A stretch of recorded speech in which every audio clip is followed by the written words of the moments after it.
Mga kapatid sa pananampalatayang Islam, pinapayuhan ko kayo gayon din ang aking sarili na katakutan si Allah subhanahu wa ta'ala dahil sinabi niya sa kanyang dakilang aklat, o mga nanampalataya, katakutan ninyo si Allah ng tunay na pagkatakot at huwag kayong mamamatay liban na lamang na kayo ay mga Muslim.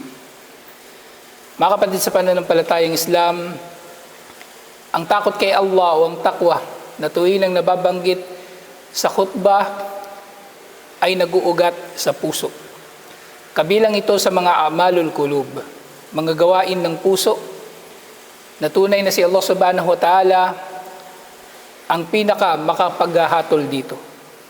Na maring ang tao ay hindi natin makikita ang takwa na ito sa puso ni numan. Subalit ang takwa na ito ay marapat din naman na nagdudulot ng kabutihan sa kanyang kapwa-tao. Ang takwa, ayon nga sa sinabi ni Propeta Muhammad sallallahu alaihi wasallam sa isang hadith, at takwa hahuna. Ang takwa ay naririto. At inulit niya ito ng 3 ulit. At takwa hahuna. Ang takot kay Allah subhanahu wa ta'ala ay naririto habang itinuturo niya ang kanyang dibdib. Itinuturo niya ang kanyang puso, na kung saan ay naguugat ang ating pananampalataya, na kung saan ay naguugat din ang ating takot kay Allah subhanahu wa ta'ala. Nang dalawang ito ay hindi maaaring aangkinin ni numan na sila ay mayroong pananampalataya at takot sa kanilang mga puso, liban na lamang na marapat na ito ay magdudulot din ng pagiging matuwid ng kanilang mga paniniwala, pagiging matuwid ng kanilang mga salita, at pagiging matuwid ng kanilang mga gawa. Kaya nga, sa karugtong ng mga salitang ito na sinabi ni Propeta Muhammad sallallahu alaihi wasallam sa kanyang pagsasabi, at takwa hahuna. Ang takwa ay naririto habang itinuturo niya ang kanyang dibdib. Sinabi nga, wa yushiru ila sadrihi 3 marat. Si Propeta Muhammad sallallahu alaihi wasallam itinuro niya ang kanyang dibdib ng 3 ulit habang sinasabi ito. Sinabi ni Propeta Muhammad sallallahu alaihi wasallam, bihasabi imri'in minasyarri an yahkira akhahul muslim. Pagkatapos niyang sinabi na ang takwa ay nasa puso, ito ay sinundan niya ng pagpapaalala, ng mainam na pagpapaalala kung paanong marapat na iiral ang kapatiran sa pagitan ng mga Muslim. Sinabi niyang sapat nang maituring na kasamaan na mamaliitin ng sinumang Muslim ang kanyang kapwa Muslim. Mamaliitin, hahamakin, o kaya hindi ibibigay sa kanya ang kanyang mga karapatan bilang kapatid sa pananampalataya. Din sinabi ni Propeta Muhammad sallallahu alaihi wasallam, kullul muslimi alal muslimi haram. Ang bawat Muslim ay haram sa isa't isa. Damuhu wa maluhu wa irdu. Ipinagbabawal sa Muslim ang isa't isa, sa mga Muslim sa isa't isa ang kanilang buhay, ang kanilang yaman at ang kanilang karangalan. Ibig sabihin, kung ang mga bagay na ito nakabilang sa mga maqasidus syariah, mga bagay na pinangangalagaan ng syariah, ay pinagtitibay bilang karapatan kahit ng mga hindi Muslim, mas pinagtitibay na pinagbabawal, nakikitilin ng Muslim ang buhay ng kanyang kapwa Muslim, o kaya siya ay pagnanakawan, o kaya ito ay kanyang sisiraan, o kaya gagawa siya ng mga kaparaanan upang ang kanyang kapatid sa pananampalataya ay masira sa mata ng iba. Mga kapatid sa pananampalatayang Islam, ang hadith na ito na iniulat ni Imam Muslim ay bahagi ng 40 hadith ni Imam An-Nawawi.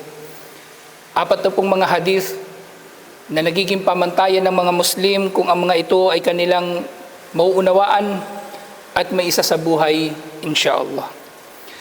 At sa naunang bahagi ng hadith na ito, sinabi ni Propeta Muhammad sallallahu alaihi wasallam, la tahasadu wa la tanajashu wa la tabagadu wa la tadabaru wa la yabi'a ba'dakum ala bai'i ba'd wa kunu ibadallahi ikhwana al muslimu akhul muslim la yadlimuhu wa la yuqdilu wa la yaqdibu wa la yahkiru. Sinabi ni Propeta Muhammad sallallahu alaihi wasallam, bilang mga magkakapatid, Hindi kayo marapat na mag-inggitan sa isa't isa. Mag-iinggitan ibig sabihin, hindi tayo marapat na nangiinggit at hindi tayo dapat na naiinggit. Hindi tayo maghahangad na maiinggit ang iba sa atin at hindi tayo maghahangad ng kung anumang ibiniyaya ni Allah sa ating kapatid. Na kung meron mang kainggitan, ayon nga sa mga hadith, ito ay ang maalam na nangangaral sa pamagitan ng kaalaman na ito at yaong mayaman na nagtutustos sa pamagitan ng yaman na ito. Subalit liban pa rito, ang lahat ng ito ay inggit na hindi kapuri-puri, bagkus ay kapintas-pintas. At ang solusyon sa inggit ay ang sadyain ng Muslim na hindi nga siya nangiinggit at hindi siya naiinggit sa pamagitan ng pagiging abala lamang sa kanyang sarili. Abala sa kanyang sariling mga gawain, abala sa kanyang sariling trabaho, sa kanyang sariling negosyo, at wala na siyang pakialam at kinalaman sa mga bagay-bagay na wala naman siya talagang dapat na pakialam at kinalaman. Gayun din sinabi ni Propeta Muhammad sallallahu alaihi wasallam na isa pang anyo ng kapatiran ng mga Muslim, huwag kayong magpapataasan ng presyo sa isa't isa. Nang najas na tinutukoy dito specifically ay ang pagsasabuatan ng mga tao nang sa gayon ay tataas ang presyo ng isang bilihin at mas lalaki ang kita nila kaysa sa iba pang mga kapatid nila na may parehong paninda. At ganyan din sinabi ni Propeta Muhammad sallallahu alaihi wasallam, huwag ninyong kamumuhian ng isa't isa at huwag kayong tatalikod sa isa't isa. Na sinabi na ito ni Propeta Muhammad sallallahu alaihi wasallam, ito ay isang karapatan ng mananampalataya, ng matuwid na mananampalataya. Subalit para sa sino man na hindi matuwid sa kanilang pananampalataya, katulad ng mga munafik, katulad ng mga suwail, katulad ng mga makasalanan, ay pinahintulutan ang paglayo sa kanila ng sa gayon ay hindi tayo mapipinsala ng kanilang mga gawain o kanilang mga paniniwala.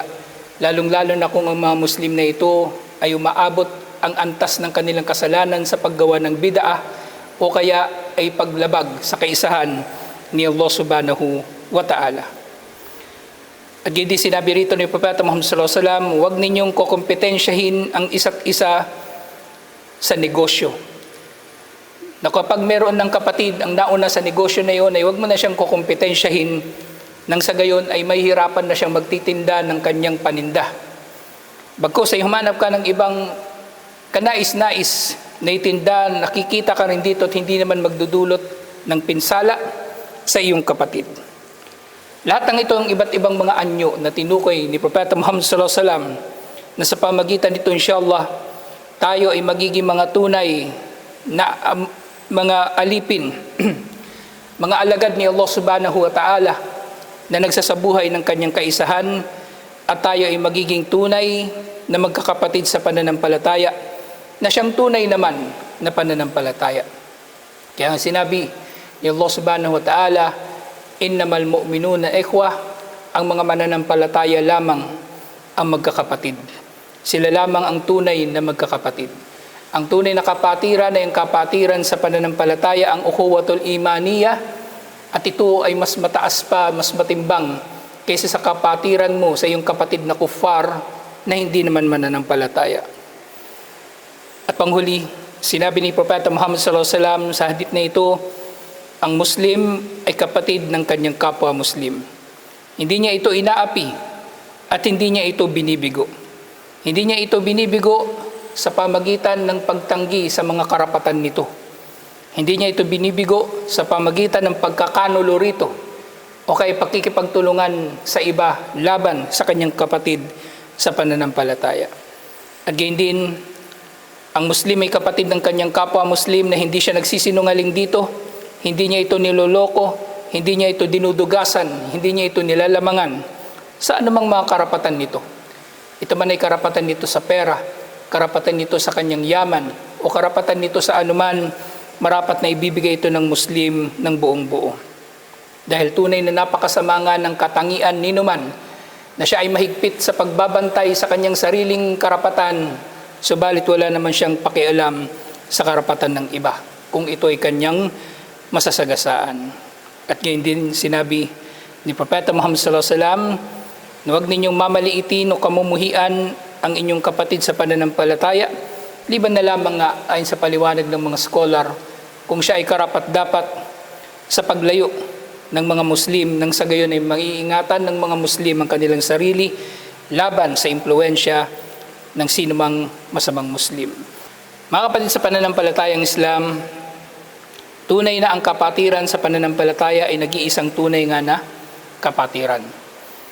Kaya mula rito, sa pinaninindigan na ito ng ating relihiyon, ang Islam, na dapat na nagkakaisa ang mga Muslim sa tama at sa kung ano ang marapat, sinabi ni Allah subhanahu wa ta'ala, wa'tasimu bihablillahi jami'aw wa la tafarraqu. Kumapit kayo lahat-lahat. Lahat-lahat kayo ay marapat na kumapit sa lubid ni Allah at huwag kayo maghihiwa-hiwalay.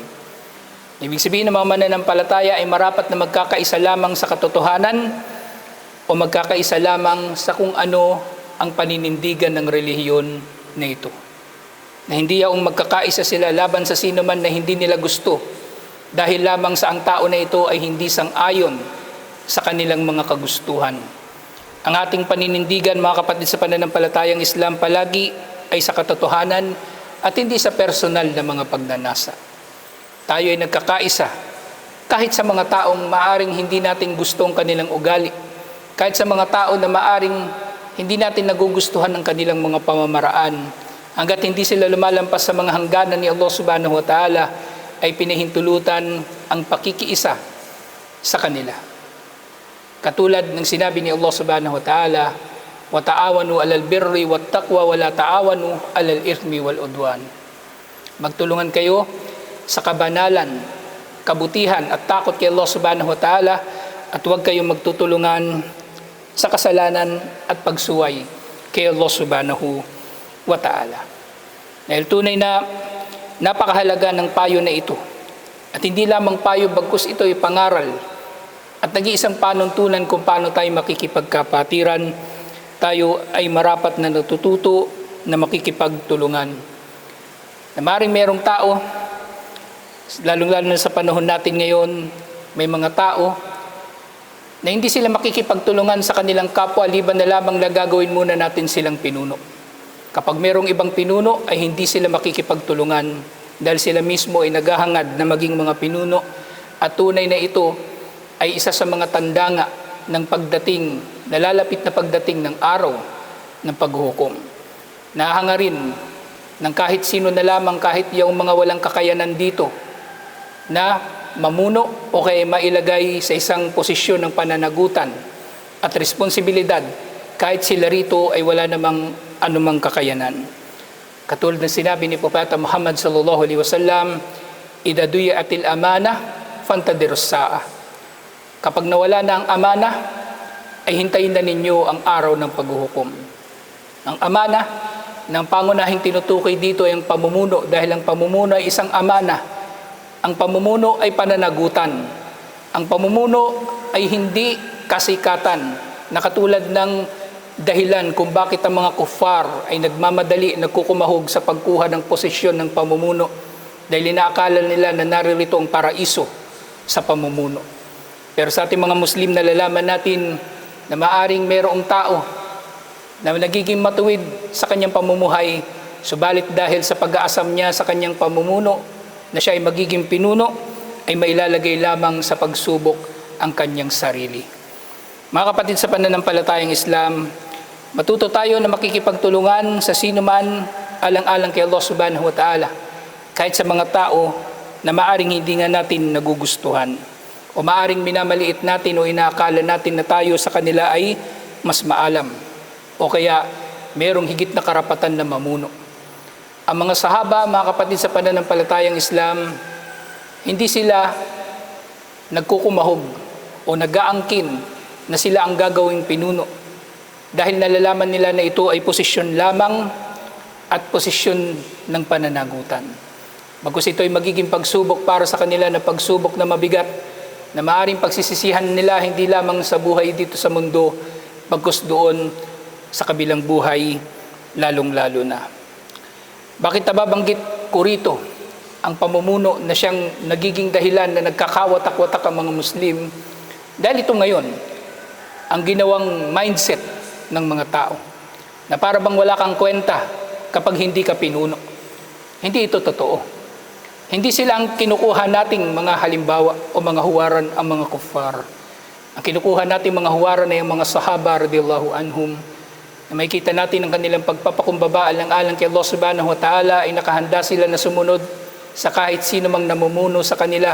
Kahit ito ay mas bata sa kanila o kahit sa ito ay tao na mayroong mas mababang antas ng husay o galing kaysa sa kanila.